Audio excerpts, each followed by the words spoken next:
La medicina del futuro. Gorka Oribe, eskerrik asko. Como siempre, al final de la conferencia dejaremos un poquito de tiempo para las preguntas que se nos ocurran. Muy bien.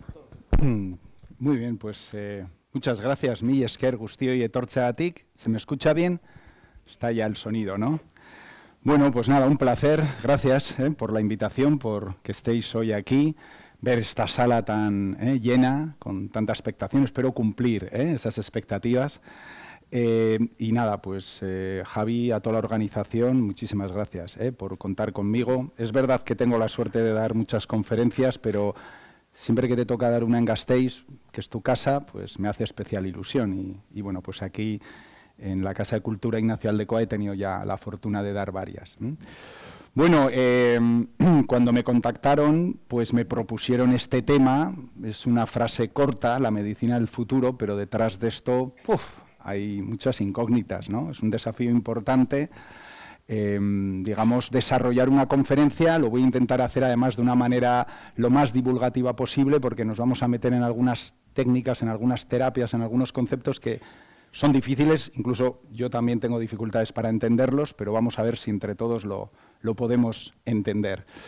Bueno, lo primero, efectivamente, yo soy profesor de farmacia de la Universidad del País Vasco. Bueno, estoy muy feliz de veros a todos, veo amigos, compañeros, colegas de la uni, tenemos también a nuestro rector de la Universidad del País Vasco, muchísimas gracias, Joserra. También tenemos a Mila, la presidenta del Colegio de Farmacéuticos de Álava y de Euskadi, mi esker, bioi etortzeagatik, o sea que estoy muy feliz, además de impulsar parte de esta ciencia del futuro dentro de un grupo de investigación que hemos hecho hace poquito, dentro de esta universidad, que es nuestra universidad, la del País Vasco. Bueno, yo sé que siempre hay gente que le da luego vergüenza preguntar, y hay herramientas de redes sociales que es fácil, me podéis encontrar en X, la antigua Twitter o incluso en Instagram, y si alguien se atreve, pues me puede hacer alguna preguntita, algún comentario, cualquier duda que tengáis, estaré feliz. Y sí, esto es lo primero que yo sentí cuando me pusisteis en este tema, ¿no? Joder, la verdad es que no tengo una bola del futuro, si la tuviera igual me dedicaba a otra cosa, pero es complicado saber hacia dónde pueden ir los desafíos de la medicina, los retos que hay en la medicina, porque indudablemente tenemos muchos desafíos médicos, ¿verdad? Hay todavía muchas enfermedades que no conseguimos solventar, en algunas estamos dando ciertos pasos, pero ¿cuándo vamos a tener tratamientos, ¿no?, para afrontar, ¿no? ¿Vamos a poder seguir extendiendo nuestra vida? Que ya la hemos extendido mucho. Fijaos, yo siempre digo a mis alumnas, cada vez que empiezo cada año mi docencia en la universidad, que hace apenas 120 años, la expectativa de vida del ser humano era de 40 y pico años, ¿no? Ahora ya superamos casi los 80, los 85. Prácticamente las mujeres que nacen en nuestro entorno son las más longevas del mundo. Fijaos cómo hemos ido estirando, ¿no?, la vida. Por lo tanto, bueno, he de deciros que no tengo todas las respuestas, es complicado, pero vamos a intentar ir hablando de algunas cosas que han ocurrido hace muy poquito y que pueden abrir la vía para técnicas, terapias del futuro que quizás, pues pronto algunos las podamos conocer, o nuestros hijos, o quizás nuestros nietos, ¿no? Pero he querido empezar por aquí, ¿no? Todos sabéis que vivimos en este planeta y creo que la medicina del futuro, así como otras muchas disciplinas, pasan sin duda alguna por desarrollar técnicas, terapias, tecnologías que cuiden esto que tenemos aquí. Para nada nos va a valer la medicina del futuro si no tenemos un lugar, ¿no?, donde habitar. Y quería empezar con estas reflexiones más en un momento geopolítico como el que estamos viviendo, donde en determinados casos se están dando pasos hacia atrás en conservar el único espacio que compartimos todos, que es nuestro planeta. Ya sabéis que hay grandes desafíos que también la ciencia está intentando desarrollar. He querido daros simplemente este matiz, tranquilos, antes de entrar en medicina, ¿no? Todos habéis oído hablar del cambio climático. Alguien me va a decir, Gorka, pero si nevó hace poco en Gasteiz, pero no nieva como antes, Ama, que la tengo aquí delante. Yo me acuerdo cuando me llamaba a la mañana y me decía, Gorka, no vas a la Icastola y medio metro de nieve. Ahora yo lo tengo difícil para decir esto a mis hijos, Pero es verdad, fijaos, La evidencia dice que el calentamiento global existe y hay una acción antropogénica del ser humano que la está catalizando. Obviamente el cambio climático se ha producido en la historia del planeta, pero si os fijáis en estos cambios de colores entre la estratosfera y la troposfera, lo que normalmente es rojo arriba empieza a colorearse abajo y al revés, ¿no? Se está produciendo este cambio climático que lo estamos viendo, que tiene muchísimas consecuencias para la salud, y debido a eso se están desarrollando tratamientos para intentar realmente remediarlo, porque a alguien le gustará mucho el calor, pero el calor excesivo ya sabéis que mata, y mata a bastantes personas cada año. Y fijaos, hay plantas que se están desarrollando en algunos países, os enseño esta en Islandia, que me parece súper interesante, porque lo que hace es extraer uno de estos gases de efecto invernadero, que es el CO2, lo sabéis todos, ¿no? Esa acumulación de estos gases de efecto invernadero lo que producen es que el calor no se acabe de evaporar perfectamente de la Tierra, se acumula y por eso vamos acumulando calor. Este tipo de máquinas lo que hace es extraer el CO2 de la atmósfera y lo almacena en la Tierra, ¿no? De forma que de alguna manera ese carbono lo vuelve a devolver a la Tierra, ¿no? Máquinas como esta permitirían en cierto modo lograr, si fueran muy masivas y muy intensas, ir reduciendo parte de esa contaminación que se está produciendo y que lo hace sin duda alguna también nuestra forma de vivir en esta era industrial, ¿no? Y es que a mí me preocupa especialmente la contaminación, y es una de las líneas de investigación que desarrollamos desde la Universidad del País Vasco, ¿no? El uso del carbón, la contaminación del aire que respiramos, la contaminación de los suelos, con químicos, del agua. Bueno, es un problema que conocéis y que es bastante además prevalente, ¿no? Pero yo vengo aquí también no a hablaros de muchos de los problemas, que los hay, basta que luego lleguéis a casa y pongáis el telediario y viene el resumen diario, sino sobre todo también de soluciones, ¿no? Hay algunos cambios que me gusta ver, ¿no? Por ejemplo, cómo a nivel global se están desarrollando cada vez más tecnologías para utilizar la energía solar. ¿Veis ese cambio secuencial a lo largo de los años? Y hoy en día ya podemos decir que la energía renovable en el año pasado ya superó al carbón como la principal electricidad del mundo. Esto ocurre, porque bueno, pues hay determinados países que están haciendo apuestas muy importantes, ¿no? Y yo hoy os quiero traer, fijaos, un país que está apostando, sin duda alguna, por la electrificación, que no ha dejado las energías renovables de lado, que es, curiosamente, China. China está haciendo un esfuerzo enorme para desarrollar energía solar, ¿no? Y a lo largo de estos últimos años ha multiplicado por 20 toda su capacidad. En grandes terrenos ha puesto placas solares para lograr energía, pues ya sabéis que hay muchísima cantidad de gente y las ciudades han ido desarrollándose ampliamente, ¿no? Ya sabéis que a nivel mundial apostaron hace ya 15-20 años por el coche eléctrico. Un coche eléctrico que lo han desarrollado con unas baterías que todavía el mundo no es capaz de igualar, ¿no? Y ahí Europa nos hemos ido quedando un poquito atrás, quizás no por no haber apostado por una combustión más adecuada, más sostenible. Nos hemos pasado también a la electricidad y claro, vamos unos años por detrás, ¿no? Fijaos que hay coches ya que tienen una capacidad de cargarse y recorrer 700 kilómetros, ¿no? Y encima China los está haciendo entre 25.000 y 30.000 dólares, ¿eh? Ahí todavía nosotros como europeos, y fijaos, os lo digo en Gasteiz, que son nuestras dos principales industrias, ¿verdad?, el coche y la rueda, pues tenemos que dar un salto, ¿no? Y tenemos que apostar porque indudablemente nos están tomando la delantera en determinados escenarios, ¿no? Se está trabajando con la luz, con, digamos, desarrollos que, por ejemplo, utilizan la sal para generar turbinas que incluso son capaces de retener calor y estar, digamos, iluminadas de forma continua con unos gastos cada vez más pequeñitos, ¿no? Están desarrollando, por ejemplo, trenes de alta velocidad que también se mueven por energía eléctrica, ¿no? Fijaos, ya no os digo solamente que nos llegue a Euskadi el tren de alta velocidad, que yo no sé si mis hijos lo verán, pero ya es que los trenes que llegan ya son eléctricos, ¿no? Con todo lo que eso supone también desde el punto de vista medioambiental. Bueno, en fin, os quería dar una clase de ejemplos para que veáis que este es un desafío que tenemos. Nada de lo que os voy a decir ahora tiene sentido si no cuidamos, digamos, esa parte que es tan importante, ¿no? Por eso, como vamos a hablar de medicina, quiero presentaros un concepto que cada día está más en boga, que se está utilizando mucho, que igual para vosotros o alguno de vosotros es conocido, pero para otros no, que es el concepto de salud global, ¿no? De One Health o de Planetary Health, ¿no? ¿Y qué quiere decir este concepto? Que cuando vayamos a hablar de la salud humana, porque todos habéis venido aquí fundamentalmente para conocer la medicina del futuro de los seres humanos, ¿no?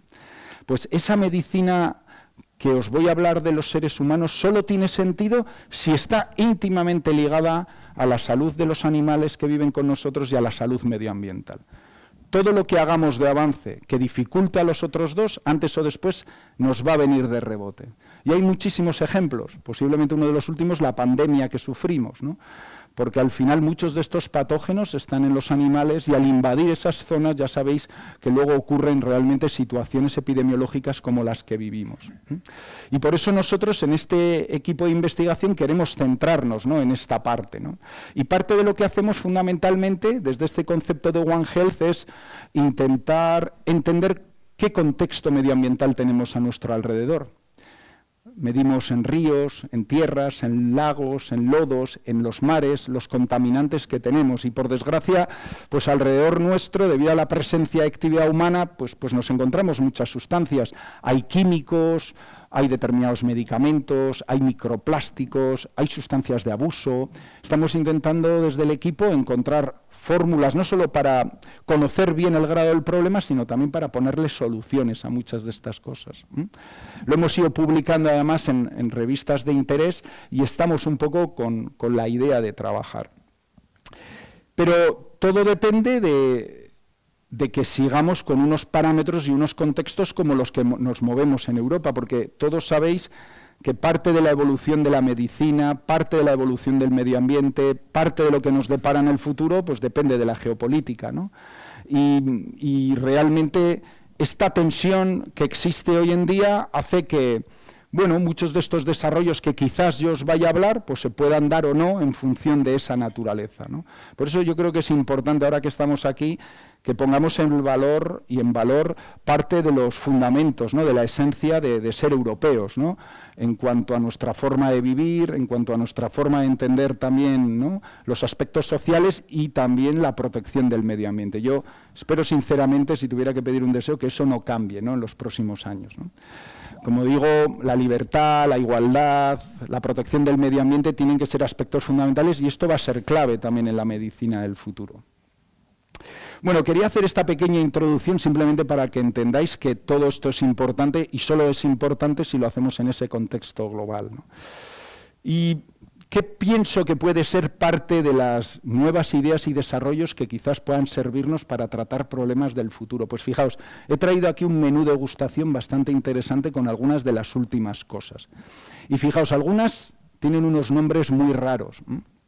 Cuando yo os hablo de medicina, os hablo de medicamentos que, como sabéis, son absolutamente fundamentales, han cambiado nuestra vida. Prevenir enfermedades y tratar enfermedades sin los medicamentos y fármacos no podríamos, ¿no?, superar tantas y tantas enfermedades. Pero es que hoy la medicina está llegando a unos puntos de minuciosidad increíbles, ¿no? Hay unas técnicas genéticas que se llaman edición genética que ya son capaces de llegar incluso a modificar el ADN, ¿no?, a cambiar directamente un trozo de ADN que es el que te genera la enfermedad.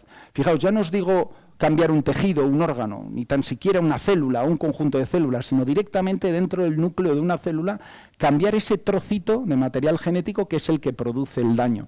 Gracias a esto se han podido salvar ya vidas, ya es una realidad, pero no solamente en gente adulta.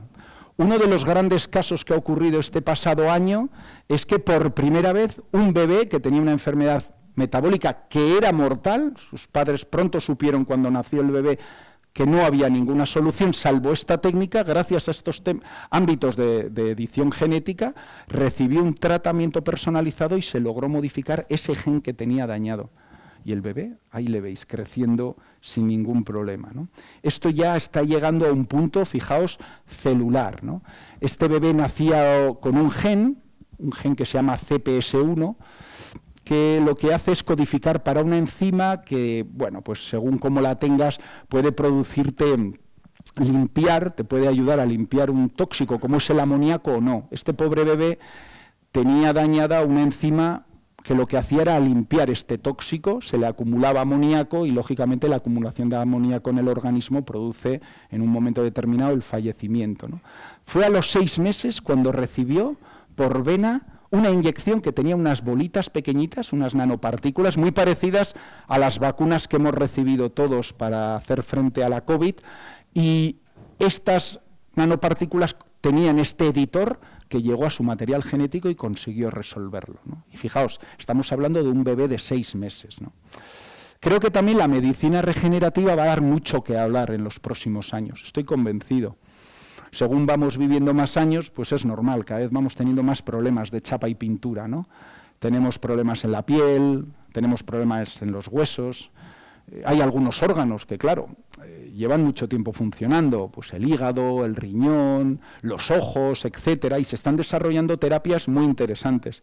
Fijaos, hoy en día en los laboratorios de investigación, por ejemplo, aquí mismo en la universidad, contamos con grandes bioimpresoras que ya nos permiten incluso imprimir tejido, ¿no? Podemos hacer un trocito de hueso en el laboratorio, podemos hacer un poquito de piel y la podemos poner también incluso pues, para abordar y para tratar determinadas lesiones. Pero yo creo que según vaya adelante un poco la medicina, vamos a encontrarnos con herramientas cada vez más sofisticadas que incluso el clínico en el hospital va a poder utilizar, va a poder bioimprimir, utilizar unas células de ese paciente, ponerlas en el aparato y bioimprimir directamente en la clínica ese trocito de piel, de tejido que a ti te falta para ponértelo justo antes de la cirugía, ¿no? Yo he tenido la ocasión de trabajar por más de 20 años con el doctor Eduardo Anitua y con el doctor Miquel Sánchez, que son grandes referentes de la medicina. Y prácticamente en estos 20-25 años he podido aprender muchos de estos desafíos. Por eso quiero compartir con vosotros que muchas de estas cosas no solo ocurren en Estados Unidos o muy lejos de aquí, también ocurren aquí, en Euskadi, ocurren en Áraba, ocurren en Vitoria. Tenemos la suerte de contar con grandes expertos, ¿no? Y gracias a ellos, fijaos, aquí es en la segunda tesis doctoral de don Eduardo, hemos desarrollado técnicas que son propias de aquí, de Gasteiz, y que permiten regenerar tejidos, ¿no? Desde el hueso hasta el músculo, hasta los tendones.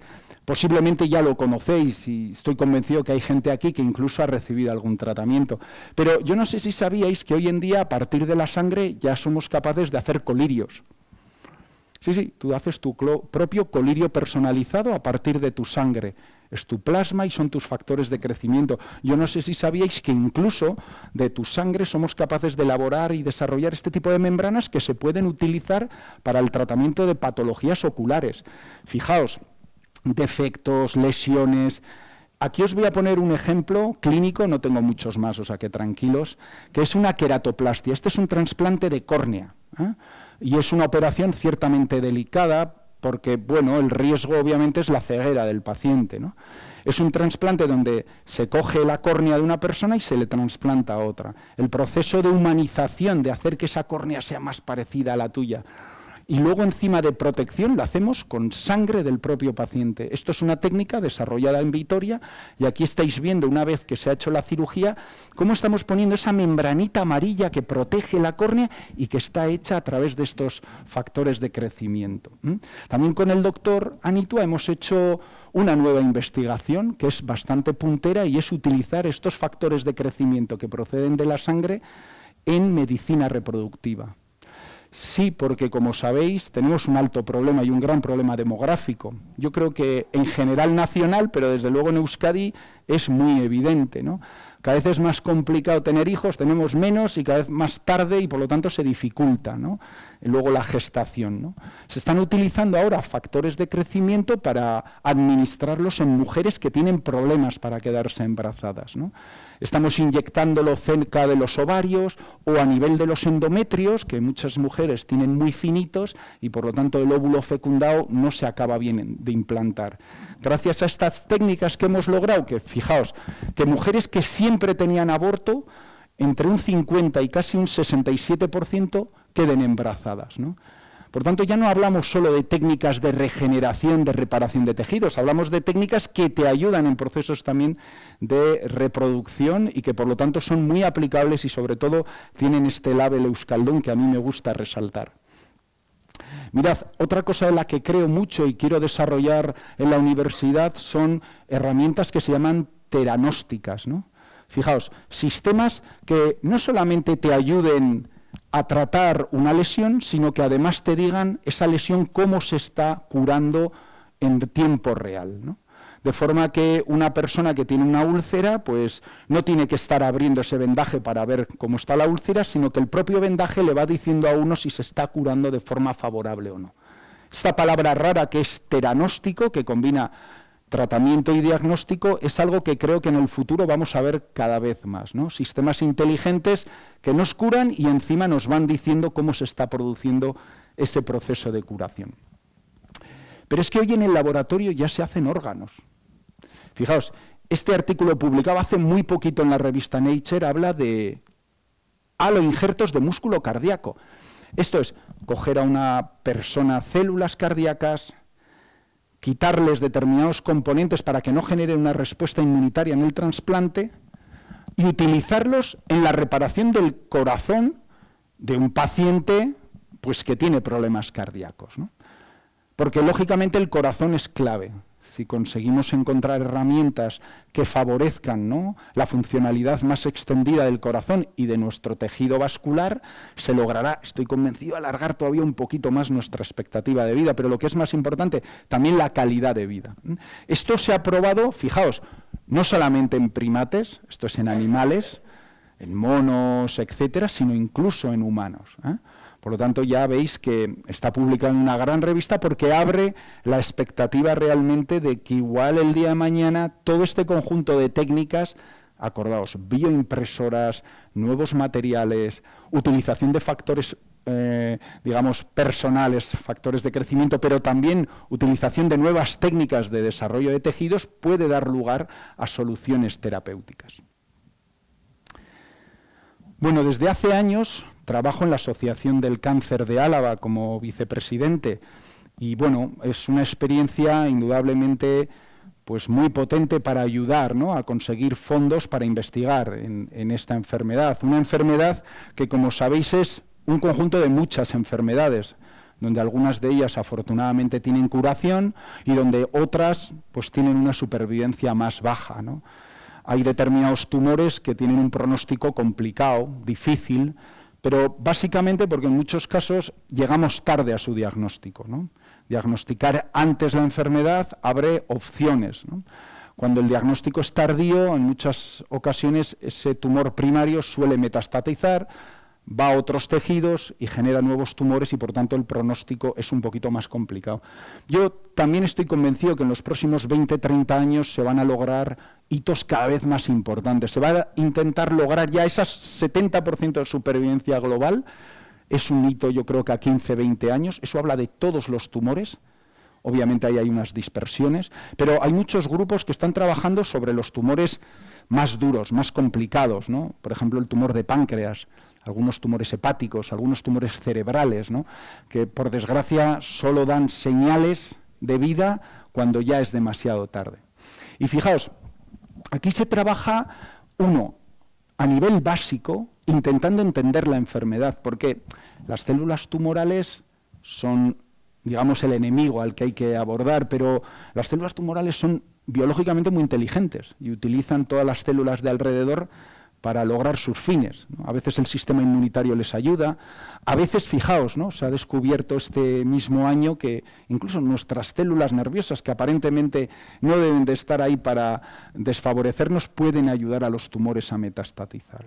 ¿Y esto qué quiere decir? Que igual el día de mañana el target de la medicina, del medicamento, no es solo la célula tumoral, sino estas células de alrededor que le dan ayuda también. Fijaos, a lo largo de estos últimos meses, y yo creo que va a seguir en el futuro, se va a desarrollar muchas terapias de inmunoterapia, muchos tratamientos que potencian nuestro sistema inmunitario. Porque nosotros, como sabéis, tenemos un mecanismo de defensa, ¿no? Son nuestras células de defensa, ¿verdad? ¿Habéis oído alguna vez macrófagos, linfocitos, ¿no?, anticuerpos? Claro, es que hemos llegado hasta donde hemos llegado porque tenemos un sistema de protección, ¿no?, ante agentes externos, pero también ante patógenos. ¿Qué es lo que ocurre? Pues que a veces fallan. que a veces no somos capaces de detectar correctamente, ¿no? Se están desarrollando cada vez terapias más interesantes donde, más que darte un medicamento, te sacan células defensivas de tu cuerpo, en el laboratorio se las enseña quién es el tumor que tienes, se le enseña la cara, la foto, como si fuera un policía, y se vuelven a introducir en tu cuerpo, con lo que esas células ya han aprendido quién es el enemigo y lo atacan directamente, ¿no? Esto, por desgracia, no sirve para todos los tumores, pero sí que es algo que ha ido cada vez mejorándose. Esta inmunoterapia o incluso técnicas de vacunación que también han ido progresivamente aumentando, ¿no? Por ejemplo, el virus del papiloma humano, ¿no? Que conocemos que también ahí ha habido un abordaje inmunoterápico y sobre todo de vacunación muy importante. Tumores como el de cabeza, cuello, cérvix y pulmón han visto mejorar su tratamiento en estos últimos años y yo pronostico que ahí también va a haber una mejora muy, muy significativa. Bueno, yo creo que también la medicina del futuro va a verse mejorada si se utiliza de forma racional y ética con la inteligencia artificial. Porque esta inteligencia artificial que acaba de llegar, esto es otra gran revolución, como aquel día que yo iba por la Facultad de Farmacia, esto me hace sonar un poco viejuno, pero era segundo o tercero y me acuerdo estar en la facultad aquí de Vitoria de Farmacia y entré en una de las clases y estaba todo lleno de gente y de ordenadores. Y yo miré así y me dijeron, Gorka, entra. Y yo, pero si no hay clase, ¿no? ¿Qué pasa aquí? Me dicen, es que es Internet. Y yo, ¿quién es ese? Y estaba todo el mundo ahí tecleando una cosa y me acuerdo que me senté, le di y igual esperé 5 minutos a que bajara la página, ¿no? ¿Qué es Internet hoy, no?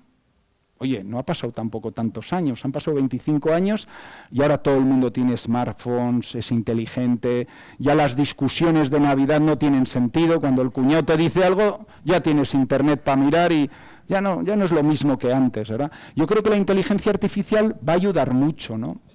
Va a ayudar mucho, sobre todo, por ejemplo, a nivel de los diseños de los ensayos, ¿no?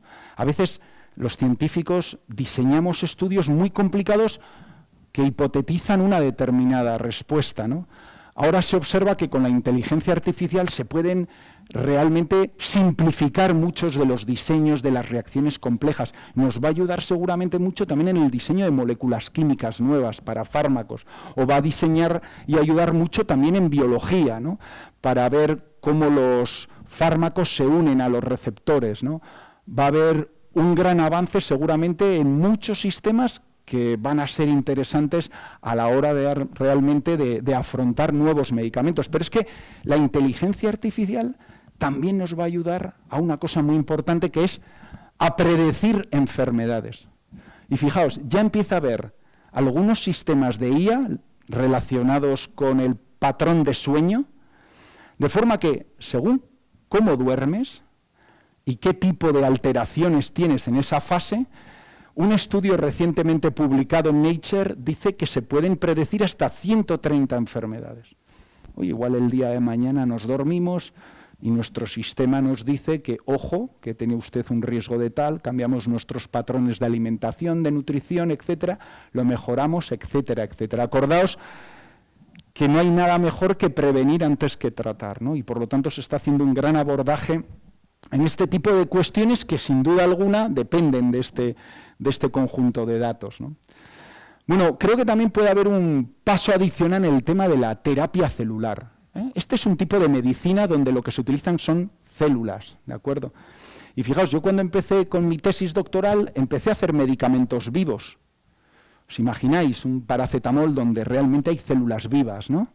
Pues bueno, esto hacíamos, ¿no? Intentábamos desarrollar sistemas bioartificiales para el páncreas, medicamentos que una vez que tú administres en el cuerpo, pues puedan liberar un fármaco durante meses y meses y meses, ¿eh? Imaginaos un paciente diabético que no tiene que estar pues continuamente recibiendo su dosis de insulina, o un paciente con una enfermedad crónica que, uy, se me ha olvidado tomar el medicamento. No te preocupes, ya lo tienes dentro y te libera los fármacos, ¿no? Estos son trabajos de investigación que estamos haciendo en la Universidad del País Vasco, pero claro, es que tanto ha avanzado que ya hay grupos en el mundo que están desarrollando incluso técnicas y tecnologías celulares para tratar enfermedades neurodegenerativas, para tratar el Alzheimer, para tratar el Parkinson, para tratar el Huntington.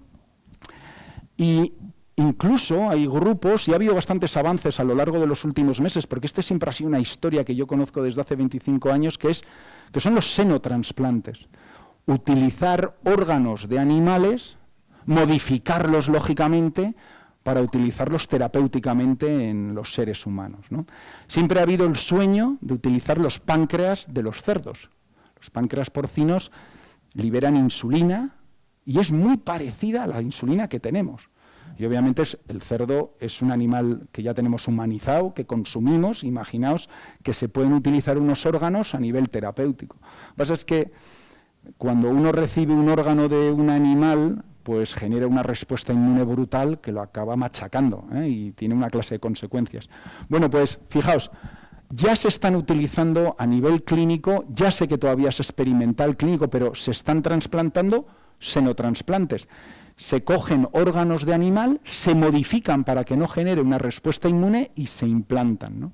Hay casos de pacientes con incluso semanas, incluso meses de funcionamiento. Yo no digo que por el momento hayamos llegado a que a ti te trasplantan el riñón y te ponen un riñón porcino, no, pero igual estamos en un momento en el que se puede pensar en temporalidades. Yo necesito un órgano, no me llega ningún trasplante, se me acaba la hora, porque, oye, hay gente en lista de espera, y por lo menos tengo un plan B para alargar mi expectativa X tiempo, ¿vale? ¿Lo entendéis? O sea que creo que cada paso puede ir dando determinadas áreas de desarrollo. Bueno, yo también os quería hablar de uno de los grandes problemas. Antes os he hablado de los cánceres, de los tumores, y yo creo que uno de los grandes desafíos que tiene el ser humano también es afrontar las enfermedades neurodegenerativas. No sé si estáis de acuerdo, ¿no? Estas personas que vivían, como os decía yo, hace 125 años no tenían este problema. Porque con una media de 45 años, a ver, había gente que llegaba a los 70, Pero claro, tú estabas con 20 años, tenías diabetes, pues acabó, no llegabas a los 21. Tú tenías 25 años y te infectabas con un patógeno, con una bacteria, pues es que no había antibióticos. Y entonces por eso había una mortalidad tan importante. No se conocían estas enfermedades, que sin duda alguna el principal factor de riesgo es cumplir años, pero hay que cumplirlos. Y ahí hay muchas enfermedades, y cada una tiene sus características, pero sin duda alguna, probablemente la más conocida sean las demencias. Yo ya sé que hay Parkinson, hay Huntington, hay esclerosis, hay otro tipo de patologías, pero el Alzheimer es la enfermedad más abundante. Su prevalencia es muy alta, y además todos los datos indican que en los próximos 20, 30 años va a ir aumentando. Curiosamente no va a aumentar tanto igual en nuestro entorno o en determinadas sociedades más desarrolladas, pero sí en otras que están intermedias, ¿no? Que están avanzando ahora rápidamente, que pronto van a encontrar su expectativa de vida mayor y que desde luego no tienen, ¿no?, las medidas de control y de seguridad. Yo creo que nuestra forma de ser nos protege también, porque somos, digamos, personas en nuestro entorno que socializamos mucho, pero hay sin duda alguna mucho que aprender, porque fijaos, han pasado 40, 50 años y todavía no hay un medicamento. No hay un medicamento que cure la enfermedad.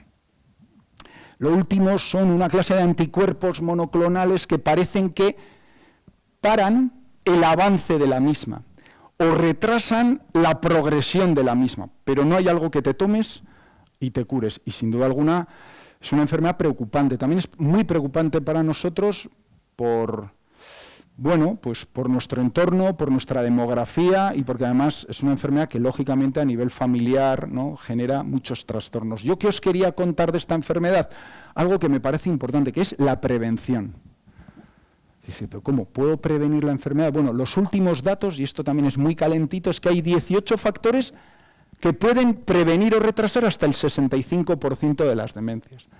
No me parece moco de pavo, me parece que es interesante. Seguro que hay factores que no están en nuestras manos, pero otros sí. Indudablemente aspectos como la nutrición, como el deporte, como la actividad cognitiva, como evitar el sedentarismo y como otros muchos aspectos creo que pueden ser abordables. Fijaos, es muy curioso, hay un factor medioambiental, que es lo que respiramos. Esa contaminación química que respiramos se asocia a la prevalencia, a la probabilidad de aparición de Alzheimer e incluso de Parkinson. Y yo no sé si sabíais, pero en los últimos años cada vez se está estudiando más una vacuna. Los datos no es que sean totalmente sólidos, pero empieza a haber unas evidencias que dicen que la vacuna contra el herpes zóster podría incluso reducir la probabilidad de tener Alzheimer entre un 20 y un 25%. Otro factor a añadir a esos 18 que os decía. Fijaos qué curioso. Esto nos hace ver a algunos que la enfermedad posiblemente se ve catalizada también por patógenos que entran en nuestro organismo. Nosotros pensamos también que los patógenos que tenemos en la boca son también especialmente nocivos. Valga de aquí decir que hay que cuidarse los dientes, que estar sangrando continuamente significa que uno tiene seguramente una enfermedad periodontal y que ya se sabe que este tipo de patógenos son dañinos para el corazón y posiblemente también para nuestro cerebro. Fijaos, este fue el estímulo, algunos ya lo sabéis, que hizo que hace 10 años montáramos pues, la primera empresa en el mundo que ha encontrado en la saliva un potencial biomarcador, algo que te permita de una manera fácil y sencilla poder ayudarte a saber si tienes o no la enfermedad. Obviamente no es un diagnóstico, es una herramienta que te ayuda a llegar y a facilitar ese diagnóstico, ¿no? Y yo creo que sobre todo en aquellas sociedades que además no se pueden permitir técnicas complicadas puede ser realmente de ayuda y con esa idea desde Gasteiz también lo estamos llevando a todo el mundo, ¿no? Pero fijaos, empieza a haber algunas cosas también que me parecen muy interesantes, ¿no? Técnicas de terapia génica donde otra vez volvemos a modificar los genes, y utilizando virus, porque los virus todos los tenemos en cabeza como que nos van a hacer daño, pero si tú los virus los domesticas en el laboratorio, puedes hacer también que sean amigos tuyos y que sirvan como transportadores de medicamentos hasta el cuerpo. Pues fijaos, se ha publicado hace poquito una técnica de terapia génica que lo que hace es meter, digamos, a las células afectadas por la enfermedad de Huntington un conjunto de proteínas que ayudan, bueno, un conjunto de modificaciones genéticas que ayudan a que esa enfermedad mejore, ¿no? Es una de las primeras veces que se logra desactivar pues, la producción de una proteína que es dañina y se hace mediante terapia génica. El paciente iría, recibiría esa inyección y logra que esas células en su cerebro que están produciendo esa sustancia que te hace daño, dejen de hacerlo. Y con eso la enfermedad mejora. Bueno, teniendo aquí a Mila, he dicho, voy a meter unas diapositivas también de medicamentos, porque estoy hablando mucho de cosas de futuro, pero, oye, Gorka, cuéntame algo del día a día, del presente, ¿no? ¿Dónde crees tú que pueda haber mejoras? Fijaos, cada vez hay medicamentos más selectivos, más eficaces, con menos problemas de efectos adversos, y yo estoy convencido que en los próximos años vamos a encontrar nuevas herramientas, ¿no? A lo largo de estos años se han puesto muy de moda los análogos del GLP-1. Son estos medicamentos contra la diabetes, pero que te ayudan también a reducir peso. Los conocéis, ¿no? Bueno, hay listas de espera, no sé, ya Mila nos diría ya no, pero bueno, en su momento son medicamentos que se utilizaron como antidiabéticos, pero que tienen esta capacidad de reducir. Pero fijaos, hay muchos ensayos clínicos que están intentando evaluar si además pueden tener utilidad para otro tipo de enfermedades también, Se está intentando abordar desde muchos ámbitos, ¿no? Por ejemplo, a veces no solamente es encontrar un nuevo medicamento.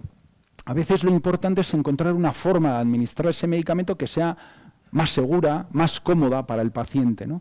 Por ejemplo, este último año se han desarrollado sprays nasales para administrar este fármaco que es la epinefrina y que puede ser muy interesante frente a determinadas alergias graves, ¿no? Cuando a ti te da un shock alérgico, necesitas rapidez y este tipo de técnicas que no tienen inyección te permiten administrarlo rápidamente, ¿no? Esa vehiculización del medicamento es una novedad muy importante, ¿no? Y que puede dar también unos saltos muy grandes, ¿no? En estos últimos meses, quizás el año 2025, ha habido también novedades muy importantes en el abordaje de algunas enfermedades de transmisión sexual. Todos habéis oído hablar de las ETS. La gente de mi quinta vivió el tema del SIDA. Yo era más pequeñito, pero lo vi a la gente famosa que se infectó del SIDA, las ETS, y hoy es verdad que la juventud pues, se ha ido olvidando, ¿no?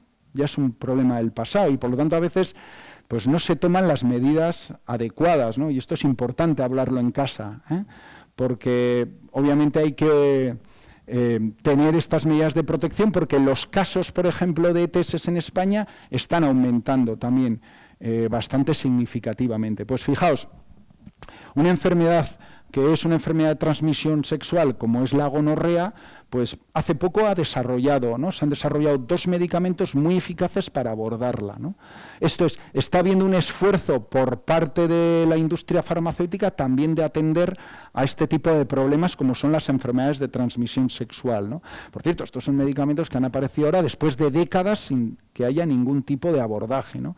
O, por ejemplo, también otro ámbito que quizás está infratratado e digamos, no diagnosticado, pero poco abordado, es la menopausia.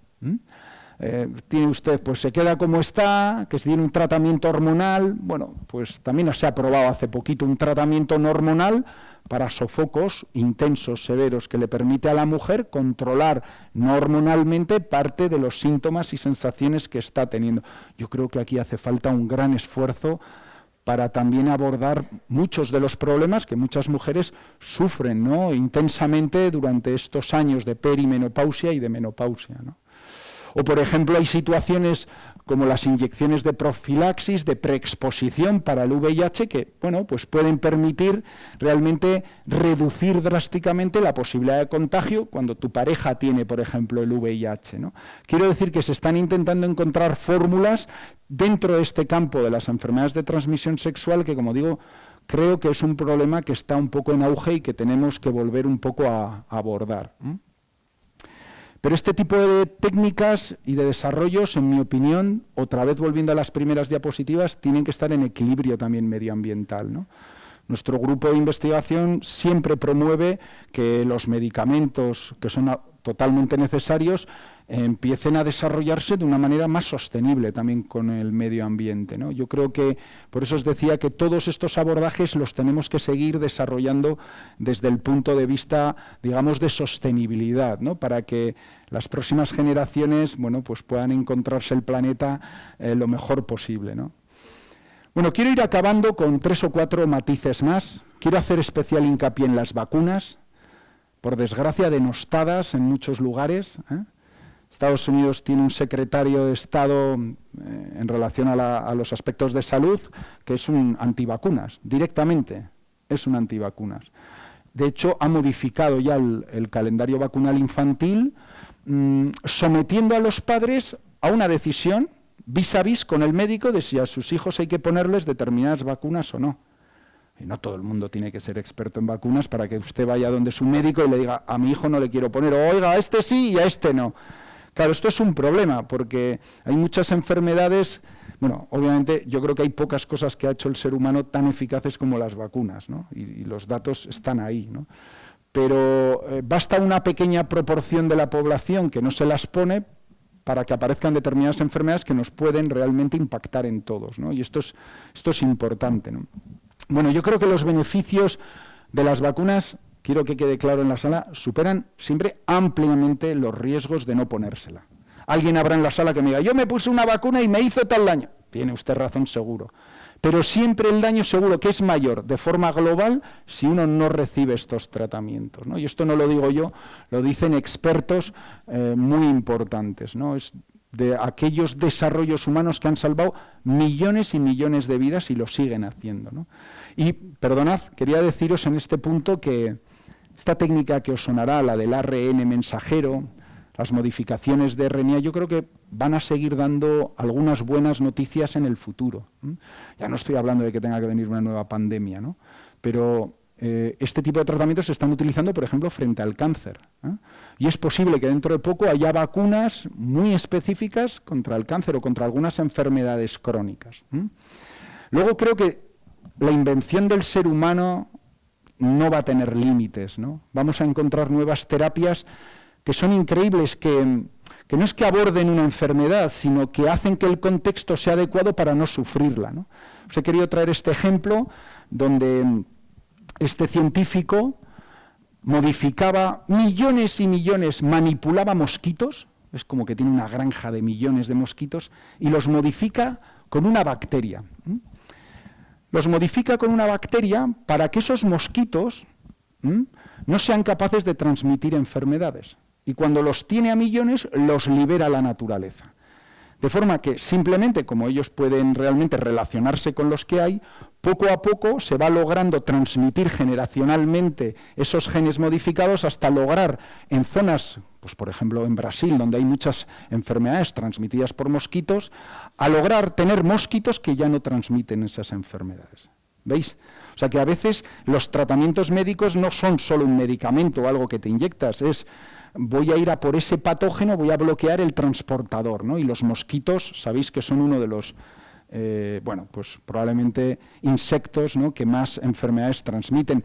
Yo creo que esta es la pregunta típica que te hacen, ¿cuál es el animal que más personas mata? Pues el mosquito, por todas las enfermedades que logra transmitir. Bueno, quiero acabar con otras dos cosas que me parece que van a tener un sentido también en el futuro. No porque haya habido ahora un cambio de la base de alimentación que se ha propuesto de Estados Unidos, sino porque es verdad que tenemos que empezar a cuidar cada vez más lo que comemos, ¿no? Y sin duda, muchas de las cosas que nos ocurren, yo no digo a corto plazo, pero sí a medio o largo plazo, dependen de lo que comes, ¿no? Todos los que estamos aquí comemos entre 2 o 3 veces al día, si no más, y lo que tú ingieres en tu cuerpo pues tiene un efecto evidente.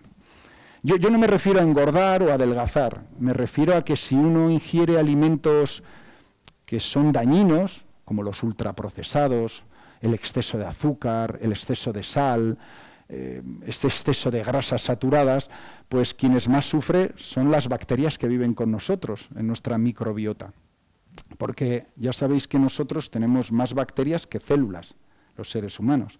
Y es que nuestro aparato digestivo, ahí donde tenemos ese intestino, está lleno de millones y millones de bacterias que nos ayudan, Si las tratamos bien, nos ayudan a digerir los alimentos, a captar lo que necesitamos, a expulsar lo que necesitamos. Ahora bien, como las tratemos mal, la microbiota se enfada.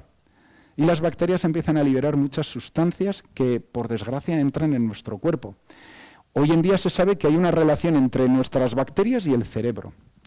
Pero no estoy hablando de enfermedades solo somáticas, la ansiedad, la depresión, etcétera, también están ligadas posiblemente a esa microbiota, está ligada a lo que comemos. Y yo soy muy fan de esta diapositiva porque creo totalmente en ella. El deporte es fundamental. A ver, el deporte no es convertirse en triatleta, aquí que tenemos el... No, el deporte es, ¿sabéis qué es? Evitar el sedentarismo. Eso está bien. Cada uno adaptado a sus necesidades, a sus tiempos, a sus vidas, a sus características. Hoy, como mi mamá, que no tiene ascensor desde hace 3 meses en casa, pues sube y baja en ascensor. Mi hija está desarrollando unas piernas ya increíbles, ¿no? Ir andando, hacer un poquito de ejercicio. Un día se puede ir un poquito más rápido, otro día se puede ir al gimnasio. El ejercicio de fuerza es fundamental porque en la vida, según pasan los años, el grado muscular, la cantidad de músculo que tenemos, va cayendo progresivamente en hombres y en mujeres. Entonces, mantener ese nivel muscular, simplemente hacer unos ejercicios de gimnasio, ya puede ser muy eficaz. Y es que el ejercicio está y produce tantos beneficios, yo creo que hay pocas cosas que produzcan tantos beneficios, pero hasta tal punto que ya hay algunas asociaciones científicas que hablan de que el deporte es un tratamiento. Es como un medicamento. Oye, y lo podemos hacer según las características de cada uno en cualquier momento. Hasta tal punto es que, por ejemplo, en el abordaje del cáncer, el paciente que tiene un cáncer activo se le regula no solo lo que come, sino también el ejercicio. Nosotros en la asociación ya tenemos un abordaje terapéutico donde también el paciente entra en ejercicio. ¿Pero por qué? Porque se observa que los medicamentos tienen más efecto, que su sistema inmune se hace más fuerte. Y este conjunto de detalles hace que el pronóstico de supervivencia aumente. Por lo tanto, yo creo que aquí, según pasen los años, nos vamos a ir encontrando en que habrá un día que uno vaya al médico, oiga, y le recete un poquito de deporte, salga usted al monte. Bueno, nada, me despido con esto. Muchísimas gracias, me ha hecho mucha ilusión estar aquí con vosotros. Eskerrik asko, gonbida penagatik, y estoy aquí abierto a preguntas.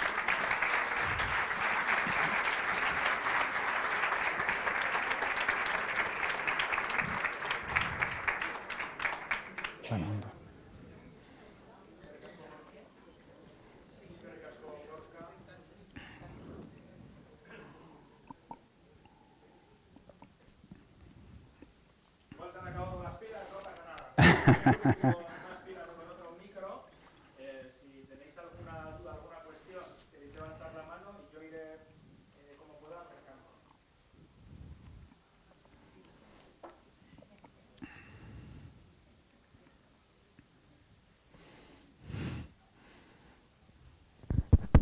Vale, venga, he visto una mano por ahí, ¿puede ser? Sí.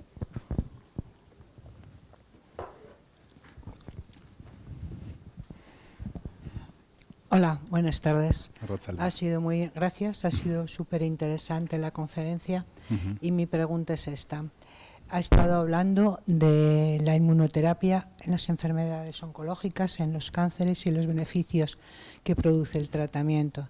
Pero hay una parte también, lo digo que hay una parte porque he vivido de manera muy cercana, ¿no? De los efectos secundarios tan importantes que produce la misma en algunas ocasiones, ¿no? Ante un cáncer muy agresivo y incluso poniendo en riesgo su vida.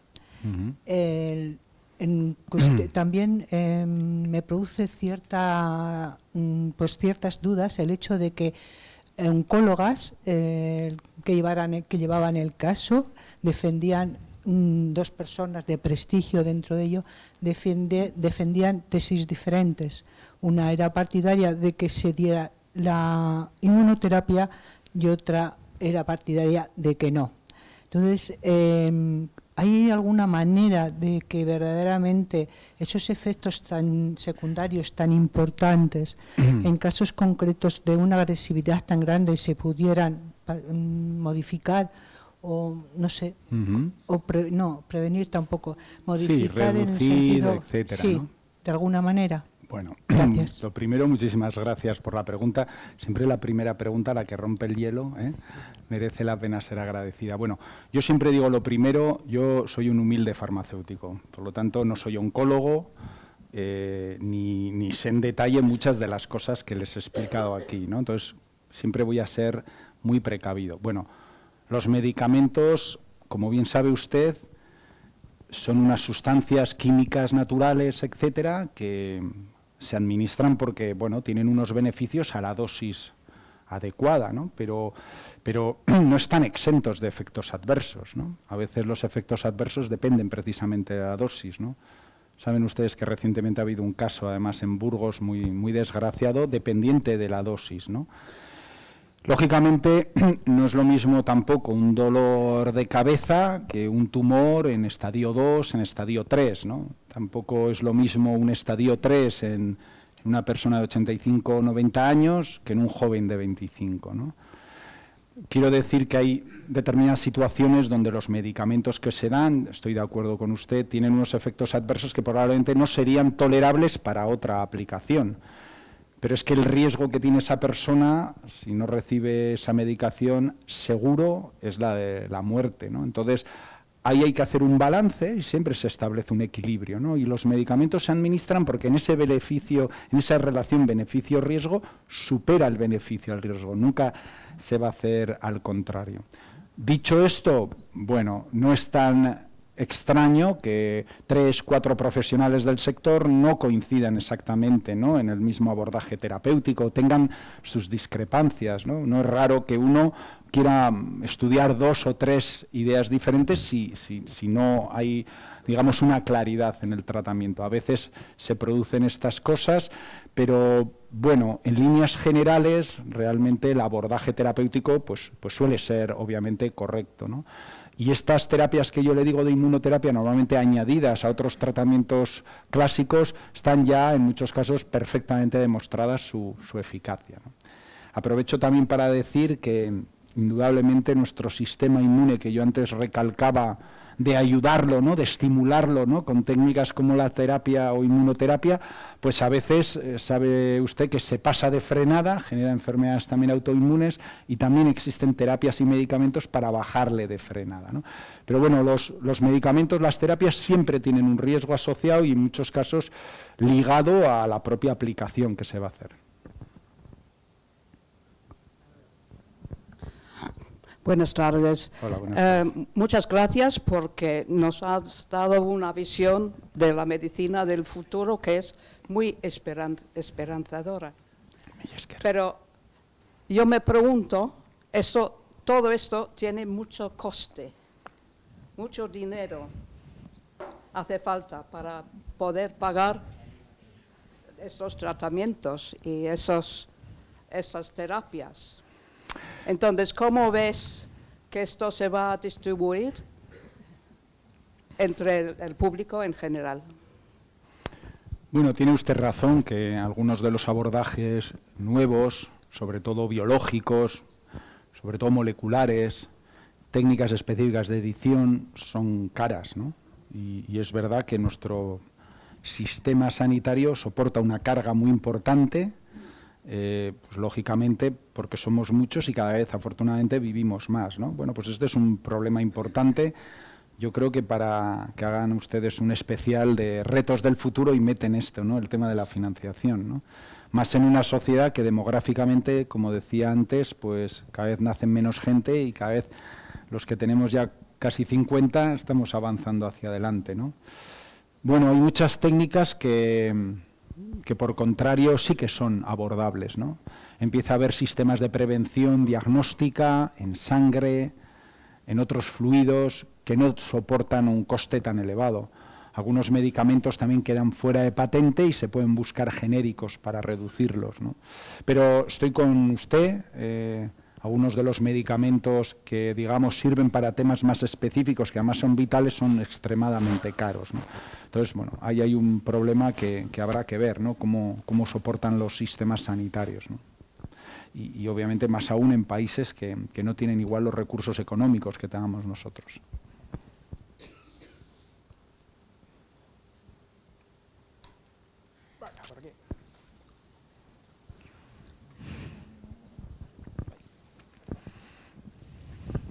En primer lugar, buenas tardes y enhorabuena por la charla tan amena que hemos podido escuchar. Yo quería saber un poco cómo estaba en vías de desarrollo la diabetes tipo 1, que has hecho algún comentario, pero quería ver si profundizabas un poco más. Bueno, a ver, la diabetes tiene una clase de tratamientos que soportan bien la sintomatología hoy en día, que se pueden controlar.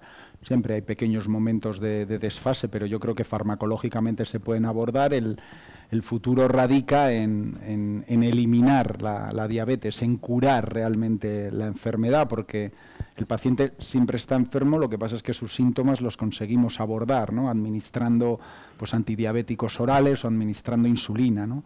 Por eso les decía que uno de los grandes desafíos, y el ser humano lleva tiempo, ¿no? En ello, es poder hacer trasplantes, ¿no? Trasplantes celulares o de agregados celulares o incluso parciales del órgano, ¿no? que puedan realmente hacer que esa persona no dependa de medicación externa. Pero es complicado, es un órgano complejo, está situado en un lugar y tiene una clase de conexiones muy complicadas. Cuando además sufre un daño, como les decía antes, en el caso del cáncer, apenas lo notamos hasta que ya es demasiado tarde, pero bueno, se están intentando realizar pues algunos, digamos, desarrollos de terapia y de trasplante de órganos, incluso pues reduciendo la carga de fármacos inmunosupresores, ¿no? Todavía no se ha llegado al trasplante perfecto, pero a lo largo de estos 20, 25 años yo he ido viendo cómo cada vez se están intentando optimizar, ¿no? Esos mecanismos para afrontar una enfermedad que sin duda es compleja, ¿no? Y cuya prevalencia es muy alta y en parte también, como les decía antes, por el modo de vida que desgraciadamente vamos cada vez introduciendo más, donde la alimentación empieza a verse algo alterada.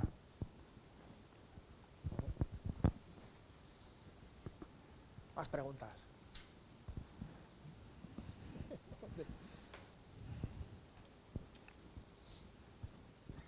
Venga, que he oído cuchicheos por ahí, ¿eh? Hor dago bat, bai.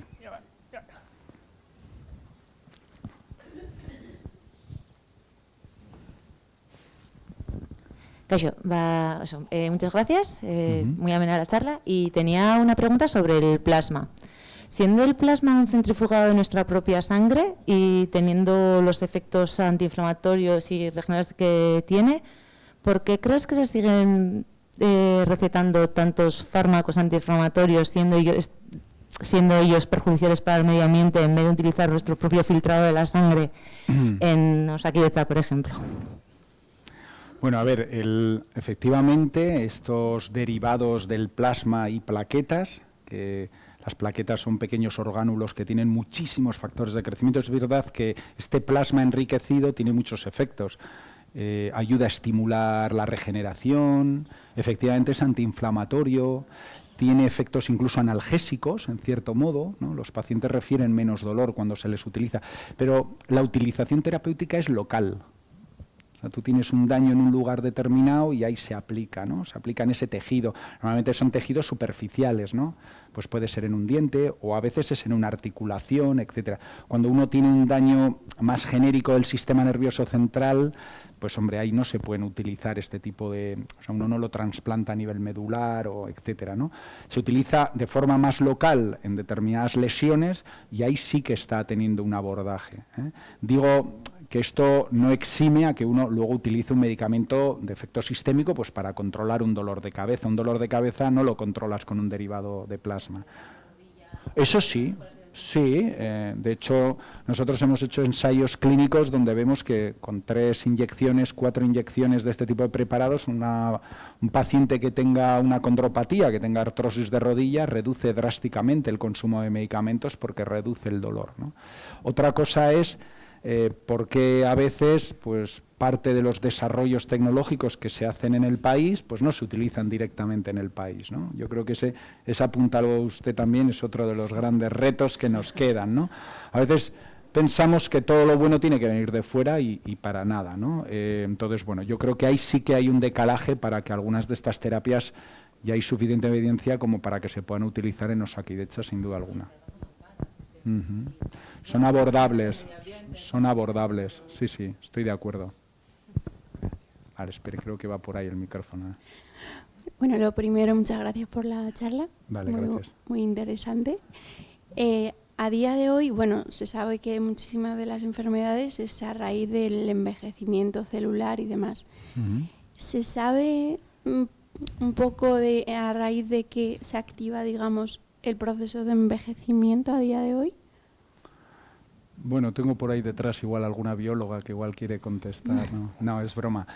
Bueno, a ver, el proceso de envejecimiento tiene múltiples factores, ¿no? Las células se van dividiendo, se van reproduciendo, se van, digamos, sustituyendo unas a otras y en ese proceso, pues lógicamente, esas copias cada vez se van haciendo, digamos, de peor calidad, ¿no? Esos mecanismos puros de control sobre esas copias que se hacen, pues se van perdiendo progresivamente, se van produciendo mutaciones, se van produciendo alteraciones. Biológicamente nuestro cuerpo también va cambiando, o sea, no solamente es una cuestión celular, vamos cambiando hormonalmente y eso también va produciendo a nivel vascular, a nivel nervioso, que lógicamente esas células vayan acumulando pues una clase de alteraciones, de mutaciones que a la postre pues va trayendo parte de los problemas asociados al envejecimiento, ¿no? Ahí es una buena pregunta, ¿no? Porque existen disparidad de criterios, ¿no? Los habrán leído usted. Vamos a vivir 150, tenemos ya estancada nuestra edad en tal, ¿no? Grandes científicos del mundo han sido contratados precisamente para desarrollar terapias antienvejecimiento, ¿no? Que intenten prolongar, ¿no? Pero bueno, todavía no existen grandísimas evidencias de qué se puede hacer para alargar todavía muchos más años. Incluso yo creo que es más importante cómo mejorar la calidad de vida de ya los años que normalmente uno tiene, ¿no? En vida, ¿no? Que vivir 70, 80, 90 años ya es un número importante y cuanto mejor calidad de vida se pueda tener, pues bueno, se vivirá lo que se tenga que vivir, pero con una mejor disposición, ¿no? Pero bueno, realmente es una pregunta complicada, hay unos hallmarks, unas señales que identifican el envejecimiento y bueno, pues ahí está la ciencia intentando entender si hay cosas comunes que puedan ayudar, pues al menos a enlentecer ese proceso. ¿Quiere usted? Aquí delante hay unas y... vale. Bueno, mira, voy atrás, que justo he visto la mano, luego vengo aquí. Vale. justo para ver la hora, pues no sé qué hora es. ¿No? He visto una mano por aquí.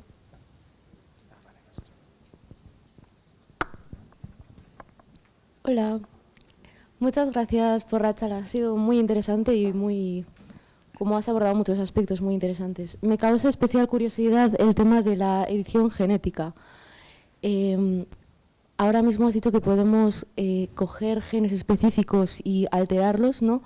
¿Podríamos ser capaces ahora de coger varios genes en un mismo cuerpo? ¿Hasta qué punto podemos llegar? ¿Podemos llegar a cambiar cromosomas? ¿Es eso? ¿Cuáles podrían ser las implicaciones éticas también de ello, no? Sí, bueno, por supuesto. A ver, a nivel experimental se pueden hacer muchas más cosas de las que luego éticamente se pueden pasar a los seres humanos. Este dilema de la ciencia que siempre tiene que estar muy relacionado con la ética, porque una ciencia que no tenga ética puede llevarnos justo al lado contrario.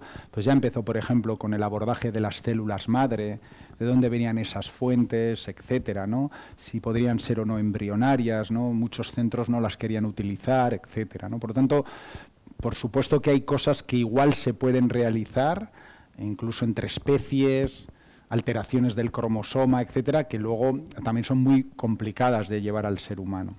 Pero la edición genética básicamente lo que te permite es entrar, digamos, en el material genético y sustituir algo que esté mal, quitarlo, poner una cosa nueva, editarlo, como cuando uno está escribiendo y de repente edita pues para quitar una palabra o para añadir una palabra que faltaba en la frase, ¿no?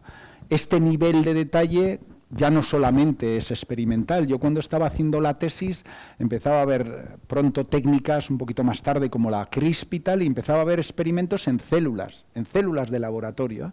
Ya eso me parecía increíble. Luego pasaron a animales pequeñitos, grandes, y hoy en día ya os he enseñado que incluso llegan a seres humanos. Hay técnicas, por ejemplo, por las cuales incluso hoy en día una célula adulta, madura, una célula mía, se puede convertir en una célula madre biológicamente modificando una clase de parámetros, como echándola para atrás para que sea capaz de esta célula de piel luego tener yo células de hueso mías, porque la he convertido en una célula madre, ¿no? Otra cosa es que eso luego todo se pueda llevar al ser humano, ¿no? Como digo, la ética es importante, hay cosas que probablemente trascienden a lo que he puesto aquí, pero que yo creo que no van, ¿no?, por ese camino ético que tiene que ser el de poder utilizarse para el beneficio de la humanidad. ¿Qué tenía usted? Hola, muchas gracias. Muy interesante la conferencia. Yo quería preguntaros... Se ha apagado, yo creo, igual.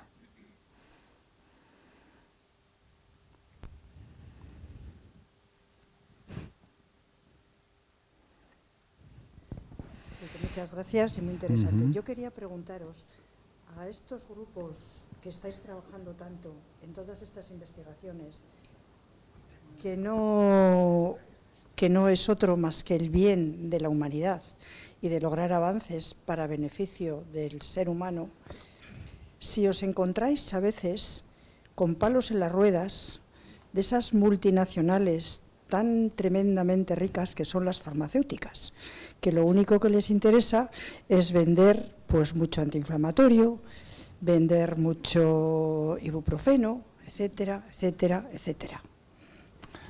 Bueno, vamos a ver, yo soy farmacéutico. Es verdad que la industria farmacéutica tiene un objetivo claro, ¿no? Como industria, aunque trabaje en salud, es hacer dinero, porque ese es el objetivo de una industria, de cualquier industria, pero bueno, tengo muchos colegas, conozco también el desarrollo que hacen y también hacen una inversión enorme, ¿no? El I+D que está detrás del desarrollo de muchos medicamentos difícilmente se podría hacer si no es a través de grandes proyectos que pueden promover la industria farmacéutica. Yo, en cambio, intento trabajar con la industria para intentar o bien dirigirme hacia ese camino, ¿no?, del desarrollo, o bien para lograr puntos de financiación que sean beneficiosos pues para lograr nuevas terapias y que ellos, lógicamente, pues también tengan algo que ganar, ¿no? Pero bueno, creo que a veces existe mucha estigmatización, ¿no?, de de la industria, y la industria farmacéutica, bueno, pues habrá claroscuros, ¿no? Pero muchas hacen grandes inversiones para lograr grandes proyectos y grandes fármacos, ¿no?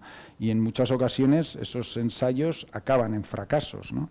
La probabilidad de que un fármaco se apruebe después de 15 años, 18 años de desarrollo es relativamente baja. Miren, en algunas enfermedades está por debajo del 8% de éxito. Quiero decir que difícilmente uno pone decenas de millones de euros sabiendo que igual solo tiene una oportunidad de cada 10, ¿no? Y bueno, pues esto también hay que valorarlo, ¿no? Pero no deja de ser un sector, como otros, muy poderoso, con un lobby importante y que, bueno, pues se encuentra también ante determinados desafíos. Por ejemplo, uno de los aspectos que nosotros estudiamos es la presencia de medicamentos en el medio ambiente. Se han detectado hasta 1000 fármacos, por ejemplo, en nuestros ríos, lagos, a nivel global, ¿no? Y hoy en día en Europa hay unas directivas muy exigentes, hay una directiva europea ya aprobada que se llama la del tratamiento de aguas residuales no urbanas, que va a exigir en 15 o 20 años que nuestras depuradoras limpien todas esas sustancias que son microcontaminantes. Esto es, que nuestros ríos, los peces no se estén tomando agua con algún psicofármaco o con algún antibiótico. Este desafío, que ya está aprobado, repito, por legislación europea, yo por eso ponía esas diapositivas para que Europa no cambie de dirección, que no miremos hacia el oeste y nos entra en políticas extrañas, ¿no? Que sigamos con nuestra filosofía de cuidar el medio ambiente. Solo en España va a costar 25.000 millones. Y según Europa, el 80% de ese coste lo tiene que cubrir la industria cosmética y farmacéutica. O sea que también tienen unos desafíos en el futuro importantes. Vamos a ver esto en qué acaba, porque es un tema muy caliente. Pero bueno, como en todos los sectores, habrá algunos que lo hagan peor y otros, desde luego, lo hacen bien. Gracias.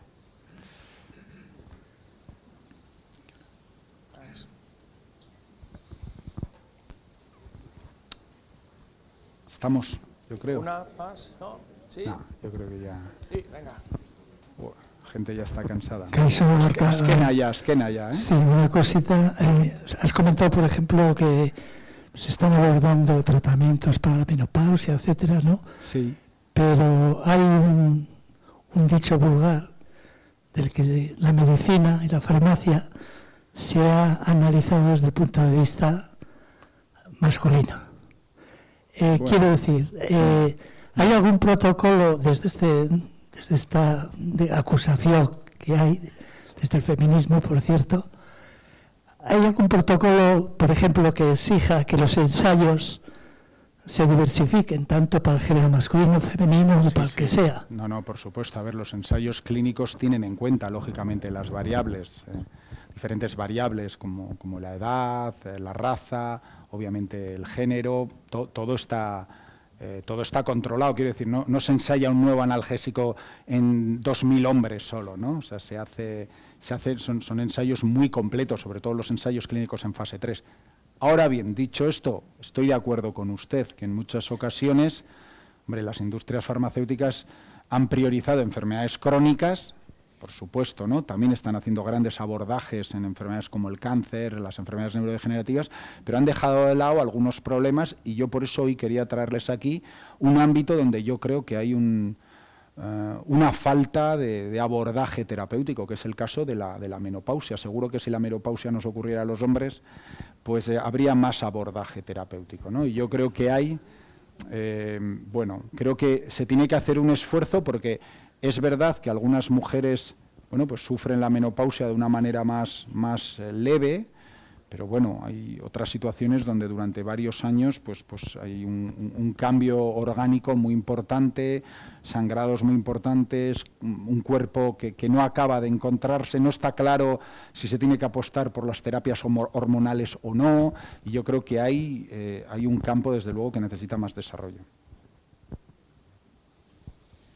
Muy bien, 8:20. Eskerrik asko, Gorka. Eskerrik asko ere zeu ahí. Os robo un segundo mientras buscáis el abrigo para recordaros que el próximo 28 tendremos a Itziar Alcorta para hablarnos de la regulación de la inteligencia artificial, sus oportunidades y sus amenazas, así que aquí os esperamos.